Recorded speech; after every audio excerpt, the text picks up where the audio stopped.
He was invisible to her, just the assistant who brought coffee at exactly the right time. Julian was content being the office ghost, the guy nobody noticed. But everything changed one night at an overheated, noisy company loft party. She looked at him like never before. Elise Carón, his boss, the ice-cold associate director, walked straight toward him and whispered with a tense voice, "I need your help right now." Julian barely had time to ask what was wrong when she dropped the order that would shake his life. "Pretend to be my boyfriend, and I'll give you that. You'll have it." He didn't know what it meant. A promotion? A reward? He only knew that in that second, he had stopped being the assistant. He had become a pawn in a game that would change his destiny. Hello, my name is Julian Lambert. I'm 24 years old, and I work as a personal assistant at a consulting firm in Boston, in the financial district. It's a title that sounds good on paper, but really it means I do everything Elise Carón doesn't have time or desire to do herself. She's my boss, associate director of the firm, and our relationship can be summed up in brief instructions, cold glances, and a professional distance that could fill a stadium. I never would have imagined that everything would change during a simple company party, when she looked directly into my eyes and said, "Pretend to be my boyfriend, and you'll have it." In that moment, I didn't know what "you'll have it" really meant. But I discovered that certain promises change an entire life. Elise Carón is the type of woman who attracts every gaze without even trying. She's 35 years old, with chestnut hair cut to her shoulders, always impeccable, and green eyes that can pierce right through you like a laser, or ignore you completely, depending on her mood. She dresses exclusively in fitted suits, heels that strike the floor like hammer blows, and wears a Swiss watch that probably costs more than my yearly rent. In the office, she's a machine. She arrives before everyone, leaves after everyone, and in between, she runs meetings with military precision. People respect her, but nobody really likes her. She's too distant, too perfect, too cold. I'm just the guy who brings her coffee without sugar at 8 o'clock sharp, who organizes her appointments, who confirms her restaurant reservations, and makes sure her PowerPoint presentations are flawless. We never talk about anything personal. She never smiles. I'm invisible to her.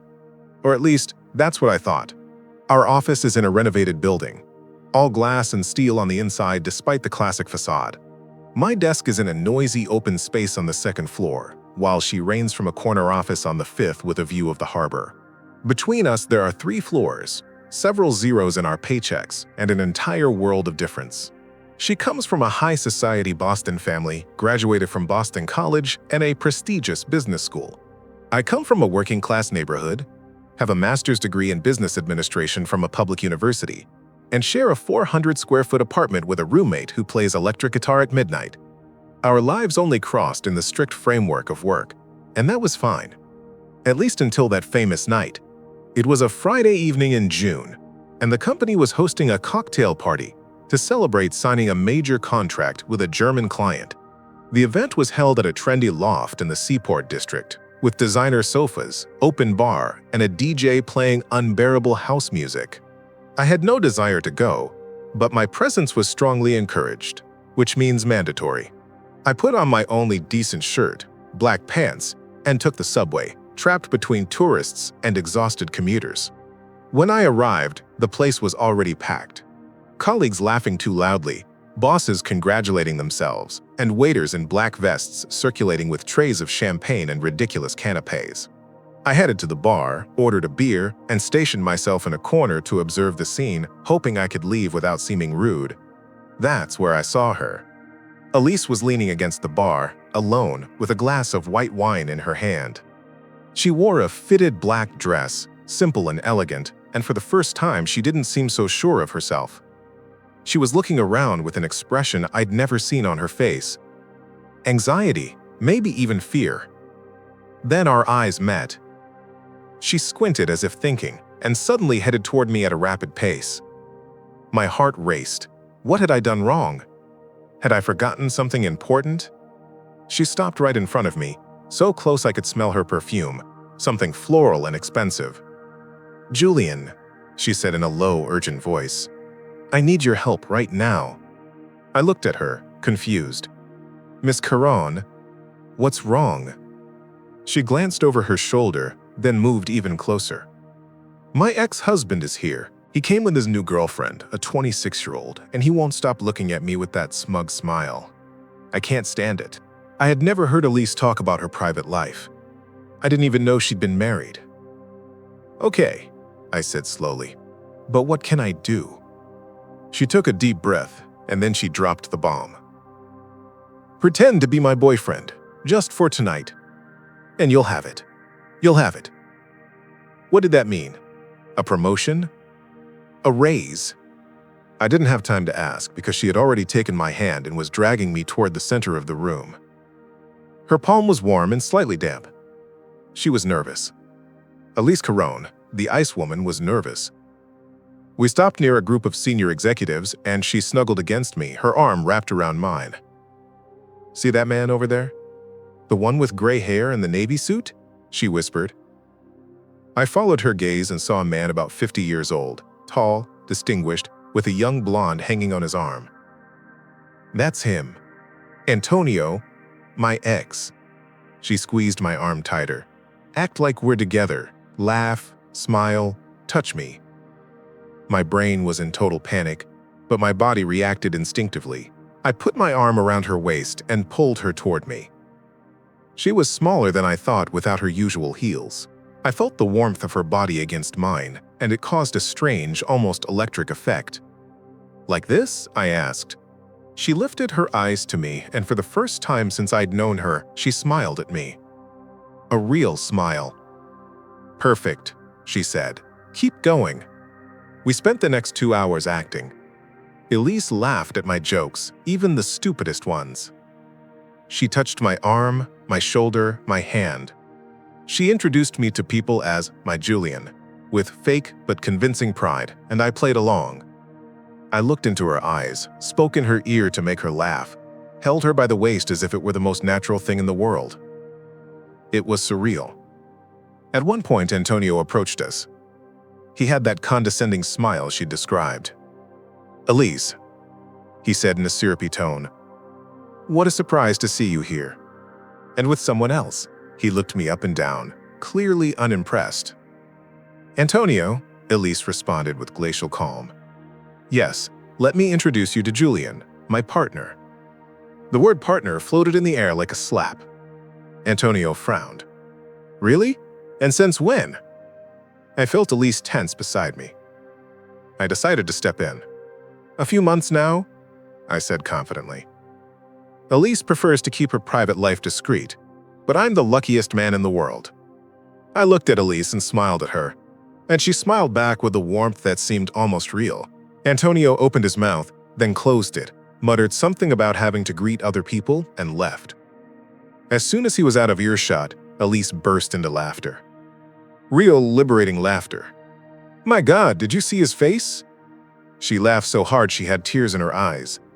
I had never seen Elise like this, and frankly, it was magnificent.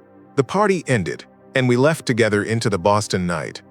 The air was mild, the seaport streets were still lively, and there was something magical in that atmosphere. Elise took off her heels and held them in her hand, walking barefoot on the sidewalk. Thank you, Julian, she said softly. You saved me tonight. I owe you one. It's nothing, I replied. But you told me I'd have it.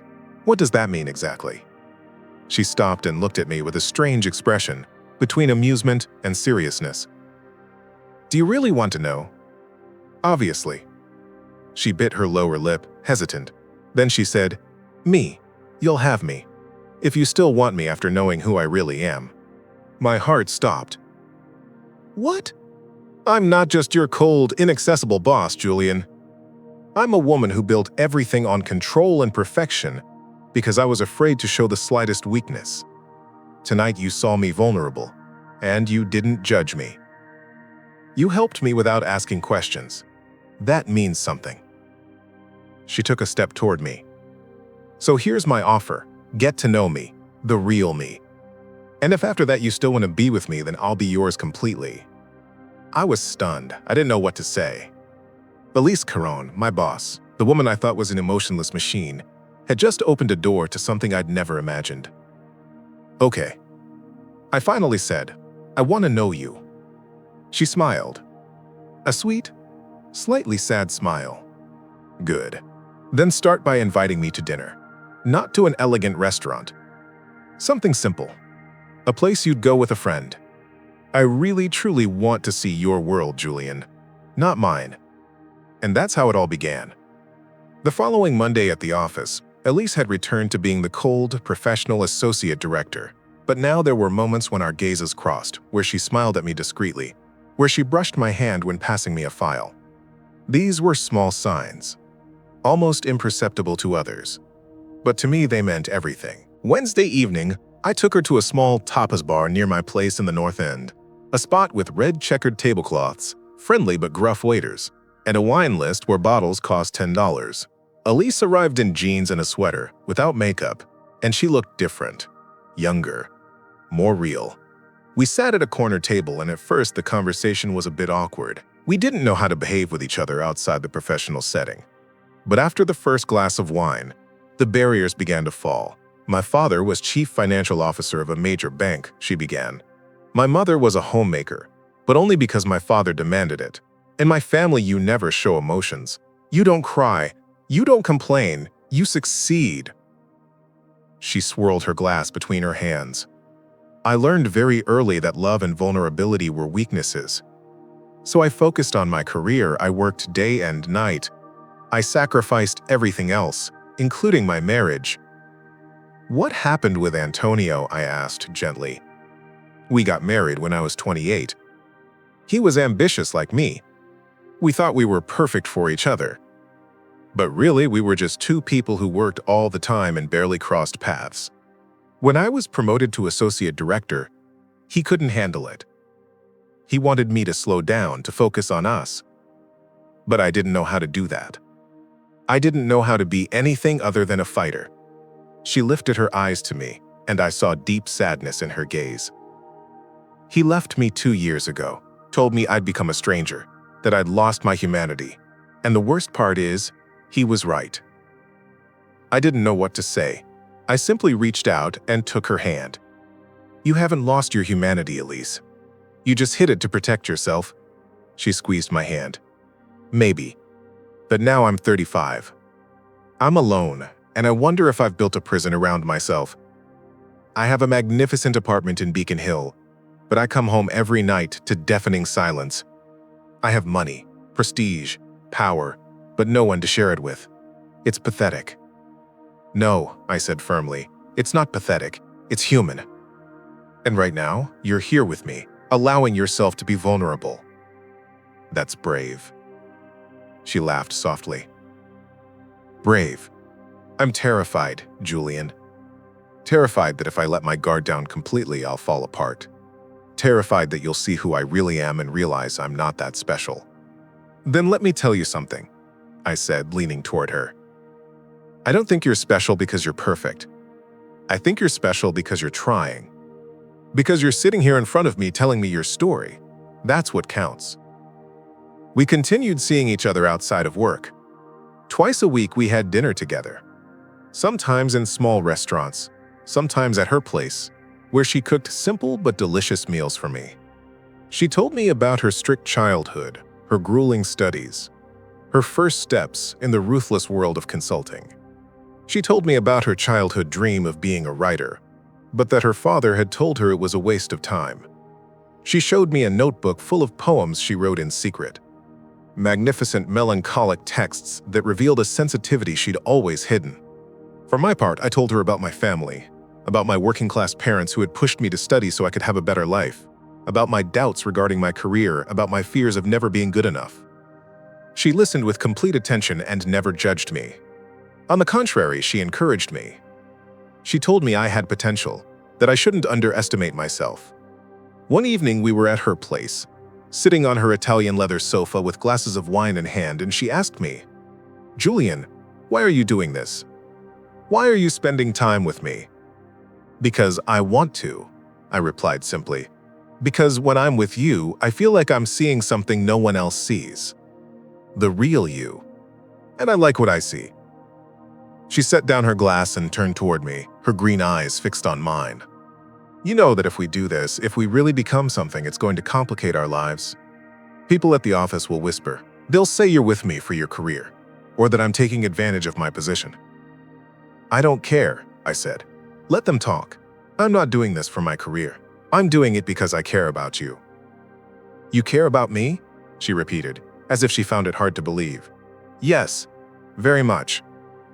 She closed her eyes for a moment, then opened them. No one has said that to me in a long time. Then, it was time someone did. She moved closer to me, and I felt my heart accelerate. She raised her hand and touched my face, tracing the line of my jaw with her fingers. I don't want to hurt you, she whispered. I don't know if I'm capable of being the person you need. You're already the person I need, I said. Stop doubting yourself. And then she kissed me. It was soft at first, hesitant, as if she were testing the ground. Then the kiss deepened, and everything else disappeared. There was no more office, no hierarchy, no difference in age or social status. There were just the two of us, two people who had found each other in the midst of the chaos of their lives. When we pulled apart, she had tears in her eyes. I don't want to lose you, she said. I don't want this connection to disappear. It won't disappear, I promised. I'm here. I'm not going anywhere. The following weeks were both wonderful and complicated. At the office, we had to maintain a professional facade, but it was increasingly difficult. I'd catch Elise looking at me during meetings. She found excuses for me to come to her office. Once, she kissed me in the empty elevator. A quick but passionate kiss. Before the doors opened, and she instantly became the cold associate director again. But people were starting to notice. Colleagues asked me questions. You're spending a lot of time with Miss Carón lately. Is that normal? I'm her assistant. Yes, but still. The rumors began to circulate. Some said I was her new favorite. Others insinuated cruder things. Elise began to stress. They're talking, Julian, she told me one evening at her place. I'm sorry, they're watching us. So what? I said. We're not doing anything wrong. No, but they're going to think the worst. They're going to think I'm taking advantage of my position, or that you're sleeping with me to climb the ladder. Is that what worries you, what people think? Yes, she shouted. Then she calmed down. No, I don't know. I've spent my whole life controlling my image, being irreproachable, and now I'm risking it all. Why? For a relationship that might not work. That hurt me. Is that how you see it? As a risk? That's not what I meant. Then what did you mean, Elise? She sat down and buried her face in her hands. I don't know. I'm lost. We went through a difficult period. Elise started taking distance at work.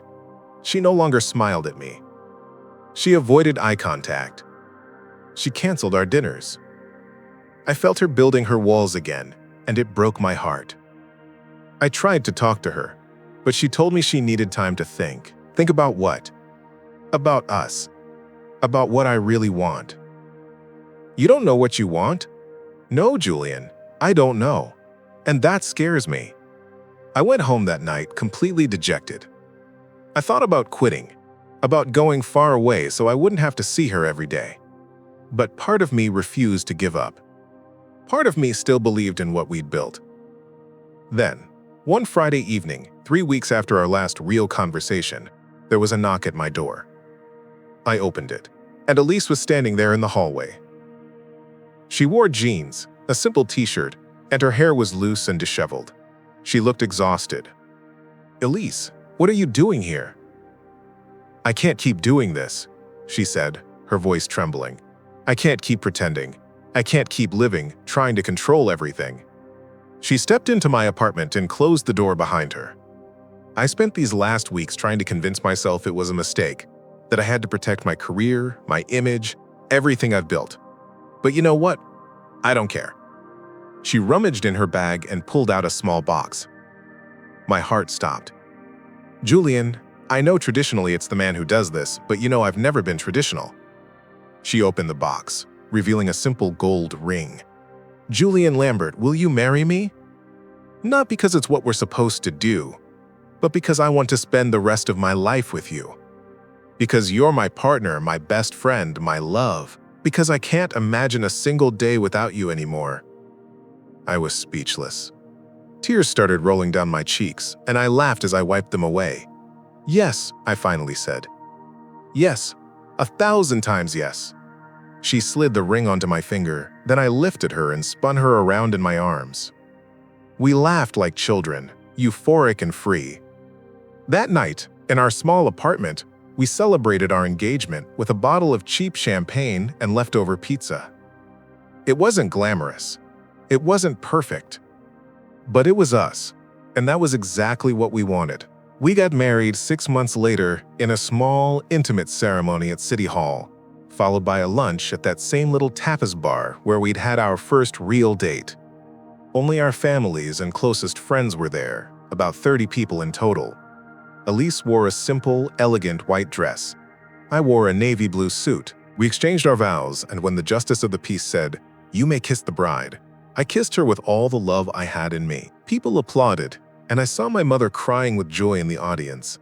It was a perfect moment, a moment that marked not an ending, but a new beginning. Life after marriage wasn't radically different, but there was a new depth to our relationship. We were now an official team, united not only by love, but also by a legal and social commitment. Before the wedding, Elise had kept her word from that difficult conversation weeks earlier. She met with the managing director and explained our situation. There were discussions, meetings, curious looks, but finally a solution was found. I was transferred to the Human Resources Department with a small promotion and a salary increase. Elise and I were no longer directly linked professionally. The rumors continued for a few weeks, but eventually they faded.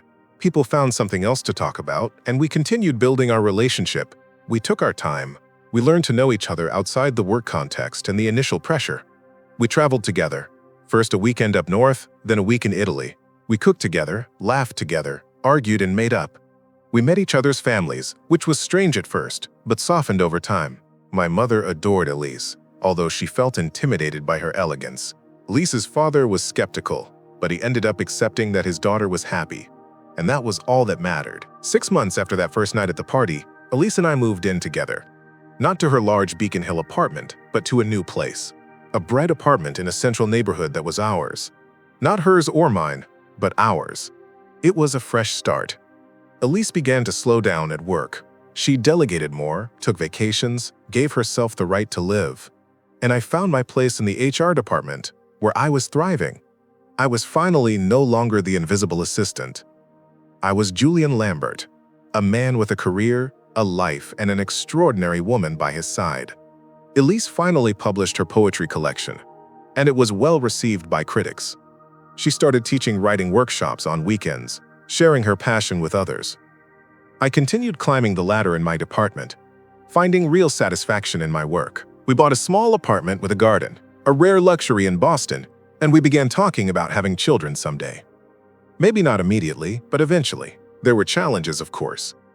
Elise's family took time to accept me completely, especially her father, who saw me as someone socially inferior. But Elise defended our marriage with a fierceness I didn't know she had.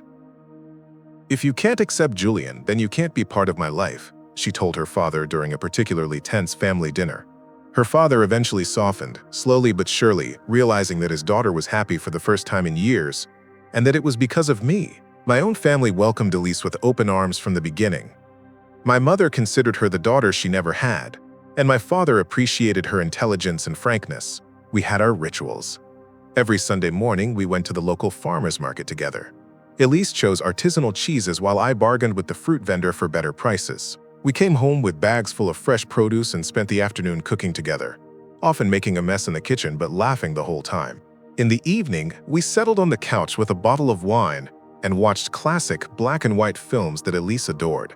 She knew all the lines by heart and recited them to me with dramatic accents that made me laugh out loud. It was in those moments that I realized how lucky I was. Not because Elise was beautiful, intelligent, or successful, but because she was herself. Because she let me into her world, into her fears and joys, and because she accepted me doing the same. 1 year after our first encounter at that party, Elise surprised me. It was a Saturday morning, and she told me to dress formally without saying why. We took the subway downtown and she led me to a small independent bookstore hidden in an alley. "Why are we here?" I asked. "You'll see," she said. She guided me to the back of the store, where a small table was set up with a handwritten sign, "Poetry Reading, Elise Carón." I looked at the sign, then at Elise, mouth open. "You're going to read your poems in public?" She nodded, nervous but determined. "Yes." I decided it was time to stop hiding that part of myself. "You gave me the courage to do it." There were about 10 people in the audience, bookstore regulars, and some curious passers-by. Elise sat behind the small table, opened her notebook, and began to read. Her voice trembled at first, but quickly grew stronger. Her poems spoke of loneliness, of searching for identity, of walls crumbling and love rebuilding. They were magnificent, full of pure emotion and honesty. When she finished, people applauded, and I saw her eyes shine with held-back tears. After the reading, she came toward me, and I hugged her tight. "You were incredible," I whispered. "Thank you," she said. "Thank you for believing in me." That day I understood that we were no longer the same people as a year ago. Elise was no longer the cold associate director who hid behind her professional armor. She had become a complete woman who embraced all facets of her personality, even those she had considered weaknesses. And I was no longer the invisible assistant who doubted his worth. I had become a confident man, capable of supporting the person I loved while pursuing my own dreams. We had grown together, transformed together, and that was the real magic of our relationship. The months passed, and we continued building our life. Elise began writing seriously, working on a poetry collection she hoped to publish someday. I was promoted to head of talent development within the company, a position that allowed me to help other people find their place and develop professionally. We weren't perfect.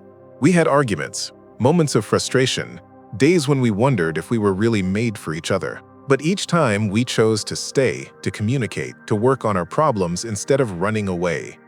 And that was what made the difference. One autumn evening, almost 2 years after that famous party, we were back at that same loft where it all began. The company was hosting another party, and this time we went together, hand in hand, with nothing to hide. People now knew us as a couple. There were no more rumors, no more judgments, just quiet acceptance. We danced together under the dim lights, and at one point, Elise rested her head on my shoulder. "Do you remember the first time we were here?" she asked. How could I forget? I was terrified that night. Terrified that Antonio would see me alone and pathetic. Terrified I'd never find anyone again. And now I'm just grateful. Grateful? Grateful that you agreed to play along. Grateful that you stayed even when I tried to push you away. Grateful that you showed me what real love is. I kissed the top of her head. I'm grateful too, for everything. We left the party early that night and walked home through the Boston streets. The air was crisp, leaves falling softly from the trees, and everything seemed perfectly in its place. Now, sitting in our garden on a beautiful spring day, watching Elise read a book under the blooming cherry tree, I think about that night almost 3 years ago. I think about the moment she asked me to pretend to be her boyfriend, about the look of panic and hope in her eyes, about the mysterious promise she'd made me. You'll have it. And now I realize that you'll have it didn't just mean she would be mine. It meant I would have a life full of meaning, a deep connection, an authentic love. It meant I would have the chance to see an incredible woman unfold and become the best version of herself. It meant I would have a partner who would push me to grow, to evolve, to be better. And she was right. I had it. I have everything. Elise looks up from her book and smiles at me. What are you thinking about? She asks. About us, I say. About how it all started. About how one single night changed our entire lives. She sets down her book and comes to sit beside me on the garden bench. Do you regret anything? Not a single second. Me neither. She takes my hand and intertwines her fingers with mine. You know, I used to think success was all that mattered. I thought if I worked hard enough, if I earned enough money, if I climbed high enough, I'd be happy. But I was wrong. Happiness is this. She squeezes my hand. It's you and me in this garden. It's Sundays at the market. It's arguing about who washes the dishes and making up with a kiss. It's the little things, the simple moments. I agree, I say. And you know what? I think you gave me something as valuable as what you think I gave you. What's that? Permission to be imperfect. Permission to make mistakes and learn. Permission to love without conditions. You showed me I didn't need to be someone extraordinary to deserve happiness. But you are extraordinary, Julian, she says softly. To me, you always have been. We sit in silence, enjoying the warmth of the sun in each other's presence. In the street, we hear children playing, cars passing, the life of Boston continuing its frantic course. But here, in our little garden, time seems to slow down. It's our bubble, our refuge, our little corner of paradise in the middle of chaos. I think about everything we've been through to get here. The doubts, the fears, the obstacles. I think about the strength Elise needed to let down her guard and let me in. I think about the courage I needed to stay when she tried to push me away. I think about all the moments when we could have given up, but when we chose to fight for our love. And I'm grateful for every challenge, every tear, every laugh, because all of it brought us here, to this perfect moment. I love you, I tell Elise. I love you too, she replies. And in those simple words, in that declaration we've made to each other hundreds of times, is everything. There's the promise of a future together, gratitude for the present, and acceptance of the past that shaped us. There's the recognition that love isn't always easy, but it's always worth it. There's the understanding that we are two imperfect people who found something perfect together. Night falls gently over Boston, and we go inside our house. Elise prepares dinner while I set the table.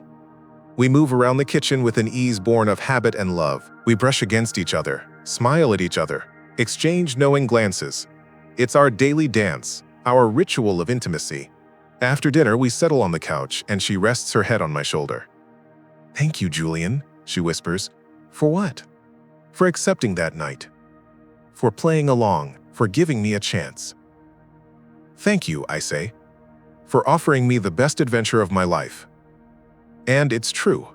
This adventure that began with a desperate request during a company party transformed into the most beautiful love story I could have ever imagined. We proved that love can be born in the most unexpected circumstances, that it can overcome social barriers and differences, that it can transform two broken people into a solid, united couple.